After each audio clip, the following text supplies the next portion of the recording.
Hello, this is Professor Stephen Nesheba, and I'm here to help you out with part 4 of the computational guided inquiry on inferring model parameters from gas compressibility. So the last step here is to do a Taylor expansion of the compressibility factor Z that corresponds to the van der Waals model. And then once you do that, you'll be able to do a term-for-term analysis and discover which parts of the van der Waals model correspond to virial coefficients B and C and so forth. Now you can do all this by hand, and I found a website where this happens. The virial expansion of the van der Waals equation. You'll recognize this as the van der Waals equation. This V sub m means it's the molar volume. That's just V divided by the number of moles N. And then the authors of this website do some manipulations. They notice that 1 over 1 minus x, which is sort of what this turns into, has a known Taylor expansion. And in the end, what they get is this final expansion. You can kind of see how it works here. This part is the z part, because you notice you take PV and divide it by RT, and that gives you z.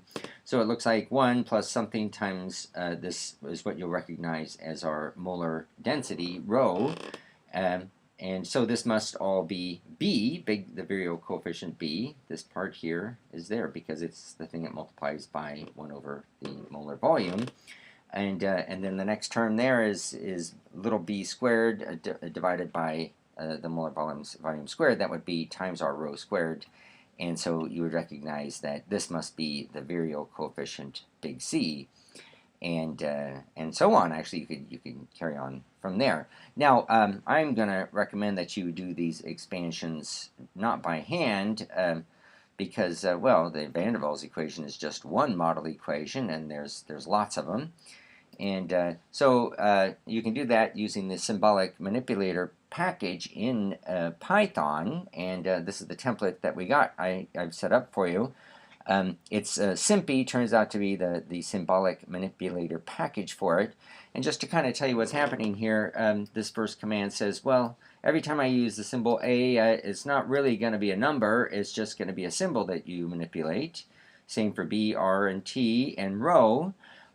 This command here says, well, wherever I see rho, or rather wherever I see V in later calculations, just put 1 over rho in instead of it.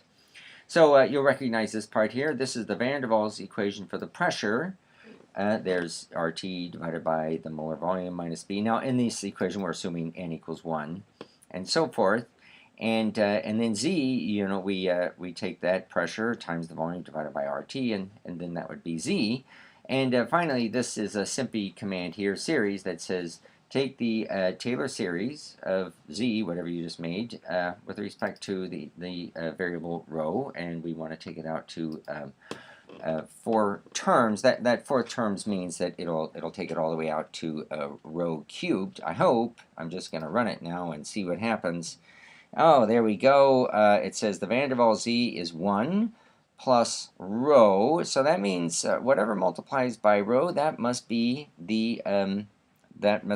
equatable to the virial coefficient big B, and it's the same as what we saw here before. This term right over here. Okay, and then but it also gives us, let's see, this is what's getting multiplied by rho squared, so this is B squared. That must be the virial capital C, and that must be virial capital D, and so forth.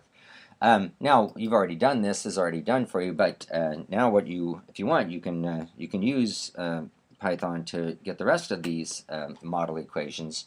So, for example, I've entered in here all the formula for the pressure according to Berthelot, and then everything else looks just the same.